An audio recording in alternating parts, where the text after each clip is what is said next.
Oke, bismillahirrahmanirrahim. Assalamualaikum warahmatullahi wabarakatuh. Kita ketemu lagi sama Miss Yani setelah kemarin kita perkenalan sesi walas. Ya, perkenalan sesi walas, kemudian perkenalan guru mungkin kalian ya dengan guru-guru yang lain. Kali ini di pertemuan pertama, di bab pertama ya di semester ganjil ini kita akan membahas tentang gerak pada benda. Jadi ada gerak pada makhluk hidup, ada gerak pada benda. Gerak pada makhluk hidup itu akan dibahas di biologi, fisikanya kita akan bahas gerak pada benda. Oke. Sebelum mulai pembelajaran kita basmalah dulu sama-sama. Bismillahirrahmanirrahim.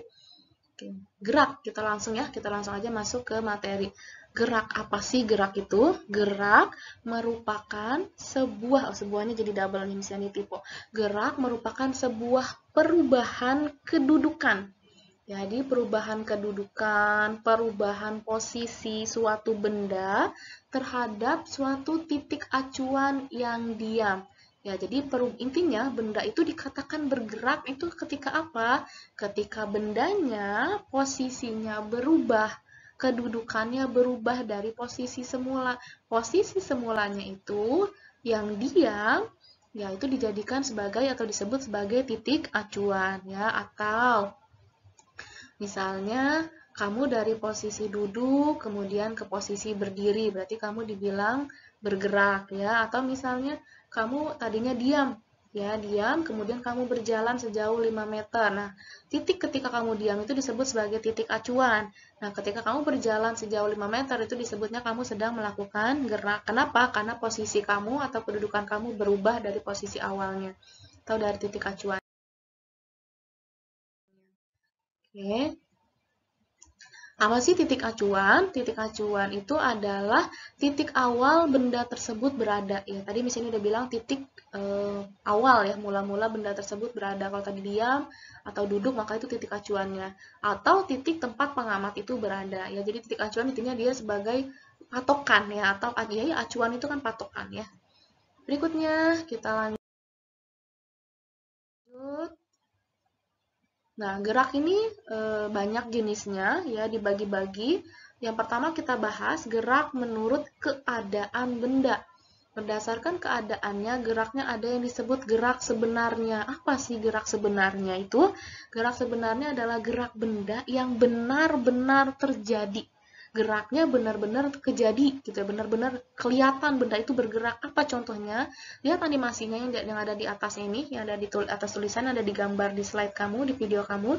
Itu gambar kelapa jatuh. Itu disebut gerak sebenarnya. Itu nyata, itu real bahwa kelapanya benar-benar jatuh dari atas ke bawah.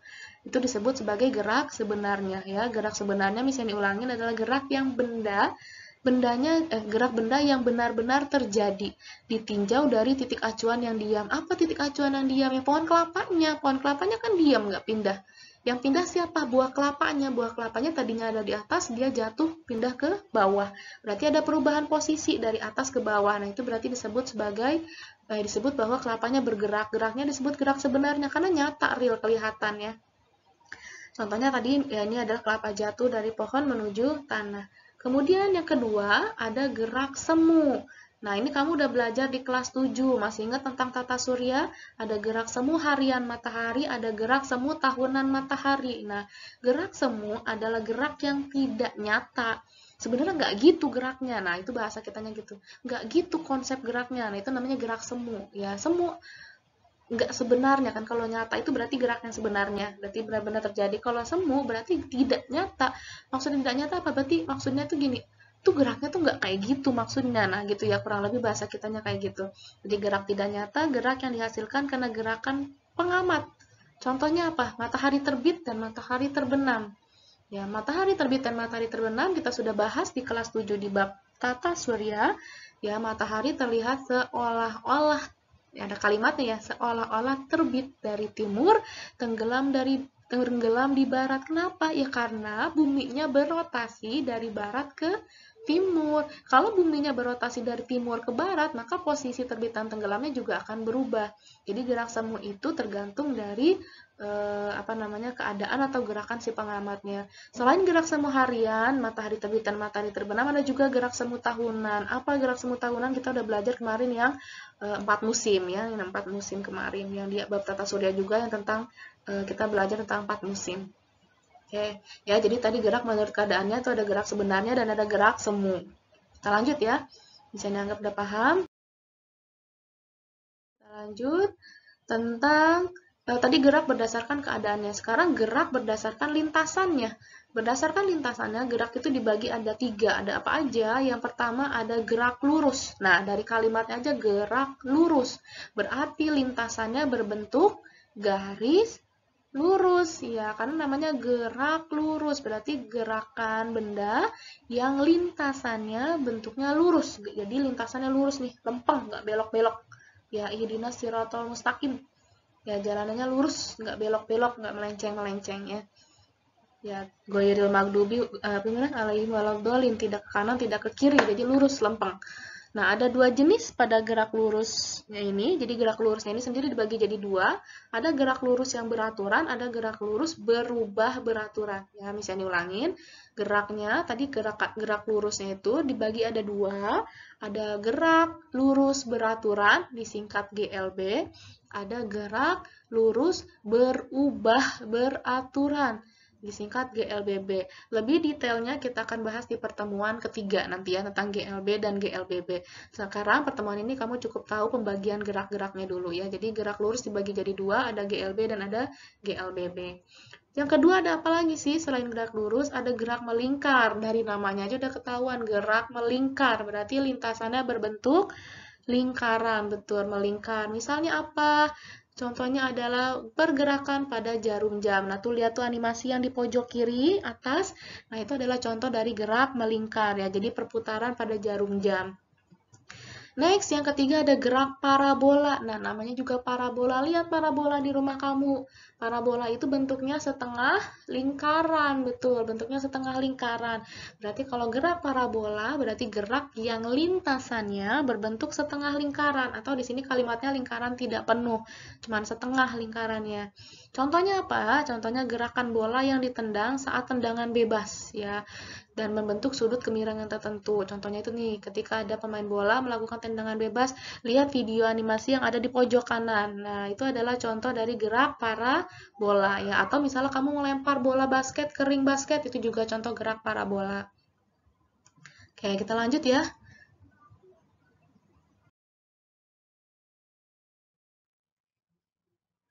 Nah, kita masuk ke pembahasan berikutnya tentang jarak dan perpindahan. Apa sih jarak, apa sih perpindahan, mereka tuh sama atau beda, apa beda, kita akan bahas pada slide yang ini. Ya, ternyata jarak dan perpindahan itu dua hal yang berbeda ya, jadi tidak sama. Jarak itu adalah dalam bahasa Inggrisnya aja disebutnya distance ya, long distance ya kan, long distance relationship, hubungan jarak jauh, LDR tuh. Distance itu jarak ya, adalah panjang lintasan dalam fisika. Distance atau jarak adalah panjang lintasan yang ditempuh. Panjang lintasan, seberapa jauh lintasan yang ditempuh oleh benda tanpa memperhatikan arahnya. Dia mau ke kanan, mau ke kiri, mau ke atas, mau ke bawah, mau ke utara, ke selatan, ke barat, ke timur, tuh nggak dipeduliin. Pokoknya lintasannya dijumlahin aja semua. Contohnya apa? Speedometer. Speedometer kamu itu bukan mengukur kecepatan, tapi kelajuan. Apa sih bedanya kelajuan dan kecepatan? Nanti kita akan bahas di pertemuan kedua ya. Jadi speedometer itu kan kilometernya yang ada, total kilometer yang kamu tempuh itu kan ditambah terus. Mau kamu belok kanan, belok kiri, dia nggak peduli. Pokoknya rodanya berputar, maka kilometernya akan terus nambah. Nah, itu namanya adalah jarak. Ya, jadi speedometer itu ngitung jarak. bukan ngitung jarak, ngitung kelajuan berdasarkan jarak yang kamu sudah tempuh. Lalu apa bedanya dengan perpindahan? Perpindahan itu dalam bahasa Inggris displacement ya. Jadi beda. Yang satu distance, yang satu displacement ya. Jadi dua hal yang berbeda. Memang dalam bahasa Inggris juga bahasa Inggris sudah berjelas-jelas berbeda. Ya, jadi untuk perpindahan itu adalah didefinisikan sebagai panjang lintasan, sama-sama panjang lintasan. Bedanya apa? Kalau yang jarak tadi tidak memperhatikan arah. Ya, lihat aja speedometer tadi misalnya kasih contoh, mau kamu belok kanan, kiri ya, atau mau ke utara, ke selatan, dia nggak peduli. Ya, I don't care, dibilang gitu. Pokoknya kamu rodanya berputar itu gue hitung berapa total jaraknya. Tapi untuk perpindahan, dia nggak boleh kayak gitu. Dia nggak bisa. Dia harus mempertimbangkan, harus memperhatikan arahnya, memperhatikan kedudukan awal dan kedudukan akhir bendanya ya. Maksudnya gimana, Miss? Nanti kita lihat di gambarnya. Ini contohnya. Bedanya distance dan displacement ya, displacement. Distance, bisa nih pakai ini dulu. Nah, ini distance. Untuk distance ini kamu bisa lihat di sini, ini distance ya. Dia tidak memperhatikan arah. Tadi seperti yang misalnya bilang nih, dia hanya ngitung lintasannya aja. Pokoknya dia jumlahin semua. Tapi kalau perpindahan, nih displacement, dia memperhatikan arah. Posisi awalnya kan di sini nih, startnya.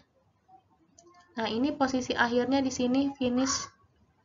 Ya, jadi perpindahannya yang mana? Perpindahannya cukup lihat start sama finish.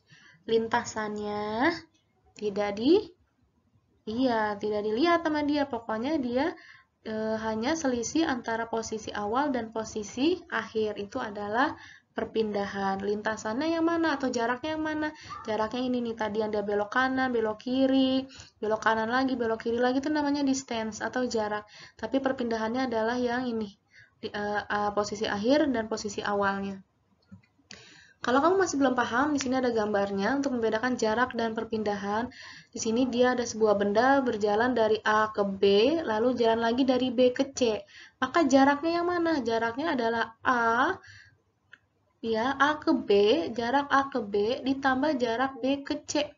Ya, bisa ditulis di sini, maka jaraknya itu lintasan dari A ke B ditambah lintasan dari B ke C. Ini jarak. Lalu mana perpindahannya? Ya, mana perpindahannya? Perpindahannya kamu cukup lihat yang mana? Sisi miringnya. Kan ini segitiga ya. Segitiga berarti anggap kamu hanya melihat sisi miringnya. Sisi miringnya berarti cukup yang A dan C. Jadi ini adalah perpindahan AB tambah BC, ini adalah jarak. Ya, jadi bisa diulangi bahwa jarak dan perpindahan adalah dua hal yang berbeda. Sampai sini bisa dipahamin ya? Oke, kita lanjut ke contoh soal supaya kamu lebih paham. Di sini coba lihat gambarnya. Jadi di sini jaraknya yang mana? Kita lihat nih. Jadi dia start dari sini. Start dia jalan, misalnya ini ke sini apa nih ya? Kita lambangin misalnya ini A ke B ke C ke D gitu ya, misalnya. Dari A ke B berarti tadi kan jarak itu tadi ya misalnya udah kasih contoh, berarti apa? AB ditambah BC ditambah CD. AB-nya berapa nih? A ke B, AB-nya 5. Berarti 5 meter ditambah BC. Kita lihat B ke C, BC-nya 7. Berarti 7 meter ditambah C ke D. C ke D-nya 5. Maka tulis di sini 5 meter. Maka berapa nih? Jadinya 17 meter. Ya, jadi jawabannya nih 17 meter. Lalu gimana Miss cara ngitung perpindahan? Perpindahan atau displacement itu lihat garis putus-putus. Berarti ini doang nih. Lihat start sama finishnya aja untuk yang perpindahan ya. Jadi untuk yang perpindahan cukup lihat awal dan akhir. Jadi cukup yang AD. Berarti ini cukup lihat garis yang AD. Ya, berarti perpindahannya berapa tuh? Nah, AD ini panjangnya sama dengan panjang siapa? AD itu panjangnya sama dengan panjang BC. Berarti perpindahannya adalah 7 meter ya. Kita lihat. Jadi perpindahannya adalah 7 meter. Oke, paham ya sampai di sini? Kita lanjut ke contoh soal berikutnya. Nah, ini sama kayak yang tadi ya, bentuknya segitiga. Jadi dia berjalan dari misalnya ini A, ini B, ini C. Jadi sebuah misalnya motor gitu ya, berjalan ke arah timur 8 meter, kemudian dia berbelok ke arah selatan 6 meter. Berapakah misalnya jarak yang ditempuh, lalu berapakah perpindahannya? Di sini jaraknya kita lihat 6 ditambah 8. Dari mana 6 tambah 8? Nah, berarti dari sini nih, jarak itu tadi panjang lintasan, berarti panjang lintasannya adalah dari mana dia jalan? Dari A ke B. Kita tulis dulu di sini berarti A ke B. Mana lagi dia jalan? Dari B ke C. Ditambah B ke C. Kita hitung deh nih, AB berapa? AB-nya 8. Ya, ditambah B ke C-nya 6. Maka hasilnya adalah 14 meter nih hasilnya. Oke, sekarang kita hitung perpindahannya, displacement. Karena ini segitiga, maka displacementnya atau perpindahannya adalah yang garis putus-putus. Garis putus-putusnya berarti sama dengan sisi miring. Ya, pakai triple Pythagoras. Ya, gunakan teorema Pythagoras. Gimana teorema Pythagorasnya? Pakai yang akar. Akar dari mana? Akar AB kuadrat. Ya, jadi sama dengan akar dari AB kuadrat ditambah akar dari BC kuadrat. AB kuadratnya itu 8 kuadrat ditambah BC kuadratnya 6 kuadrat. Berarti berapa nih? AB 8 kali 8 kuadrat berarti sama dengan 8 kali 8, bukan 8 kali 2 ya. 8 kali 8, 64 ditambah 6 pangkat 2, berarti 6 kali 6, bukan 6 kali 2, tapi 6 kali 6. 6 kali 6 adalah 36. 64 tambah 36 hasilnya adalah 100. Ini sorry ada tanda akarnya masih. Nah, akar 100 berapa? Akar 100 adalah 10. Karena 1/6 meter, maka ini juga 1/6 meter. Kenapa bisa dapat 10? Karena 10 dikali 10 hasilnya adalah 100. Ya, sama kayak misalnya akar 81. Ini sama dengan 9. Kenapa? Karena 9 kali 9 hasilnya adalah 81 yang ini. Gitu ya. Oke. Ya, ini jawabannya tadi. Jadi perpindahannya adalah 10 meter ya. Kita lanjut.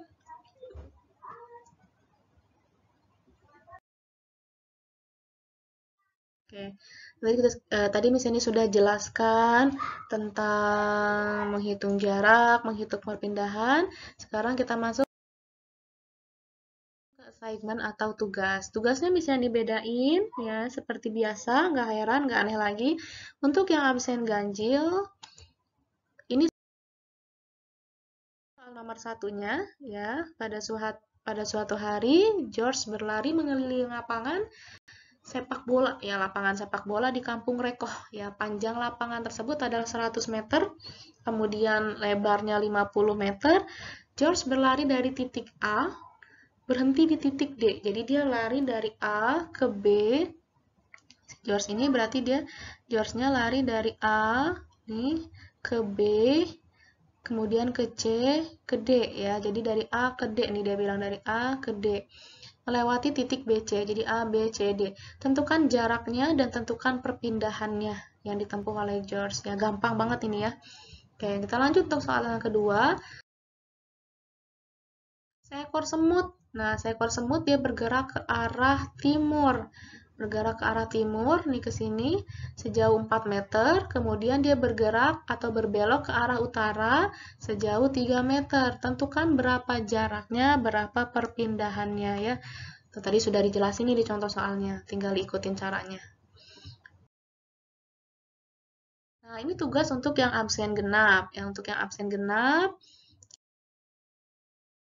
sama, ini sebuah bola bergerak dari titik A menuju titik B, melintasi lintasan A, B, C, B. Urutannya dari A ke B, berarti dia bilangnya nih dari A ke B, kemudian dari A ke B, habis dari B ke C. Dari B ke C, habis dari C, kemana lagi? C-nya ke B lagi, balik lagi ke B lagi ya. Jadi dari A dia ke B, habis dari B dia ke C, habis dari C dia ke B lagi ya, ke B lagi balik. Maka berapakah jarak yang dia tempuh dan berapa juga perpindahannya ya. Gampang ini ya, tadi tinggal dilihat cara yang pertama. Kemudian nomor 2. Nomor 2 sama ya sama yang nomor ganjil, bentuknya segitiga. Seekor siput bergerak ke utara sejauh 18 cm. Nih siputnya tanam mula-mula di sini, dia bergerak ke arah utara ke sini. Ya, kemudian belok dia ke arah timur sejauh 24 cm. Tentukan berapa jaraknya dan berapa perpindahannya. Oke, sampai sini pertemuan kita kali ini tentang gerak pada benda. Ada tadi gerak lurus, ada gerak benda itu berdasarkan keadaannya. Tadi ada gerak nyata, ada gerak semu, ada gerak lurus berdasarkan lintasan, ada gerak lurus, gerak melingkar, gerak parabola. Kemudian nanti akan kita bahas lebih lanjut di pertemuan ketiga. Ya, sekarang pertemuan pertama ini kita membahas tadi sudah tentang jarak dan perpindahan. Bagaimana menghitung jarak dan bagaimana menghitung perpindahan. Sudah ada assignment-nya juga, tugasnya tolong dikerjakan. Jangan lupa tulis soal, tidak ada nilai. Ya, tidak ada soal maka tidak ada nilai. Maka kalau kamu mau dinilai harus kerjakan dengan soalnya lengkap dengan jawabannya. Oke, terima kasih sudah menyimak video pembelajaran dari Miss Yani hari ini.